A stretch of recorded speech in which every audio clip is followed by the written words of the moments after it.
Instruction ہے اس پہ تو عدالت میں فائل ہی نہیں کھلی، اس لیے عدالت کو کیا گلا کیا جائے.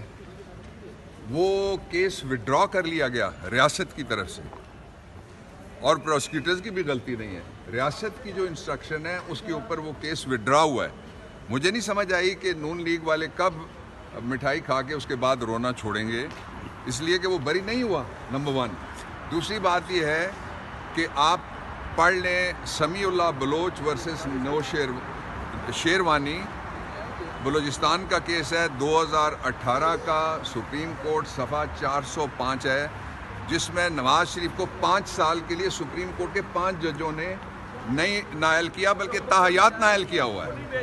وہ نائلی جب تک قائم ہے، نیچے والا کوئی قانون، نیچے کی کسی عدالت کی کوئی ججمنٹ الیکشن لڑنے کا اجازت نہیں دے سکتی. نواز شریف نائل تھے، نواز شریف نائل ہیں، نواز شریف تاحیات نائل رہیں گے جب تک وہ ججمنٹ موجود ہے. اچھا ایک سیکنڈ یار.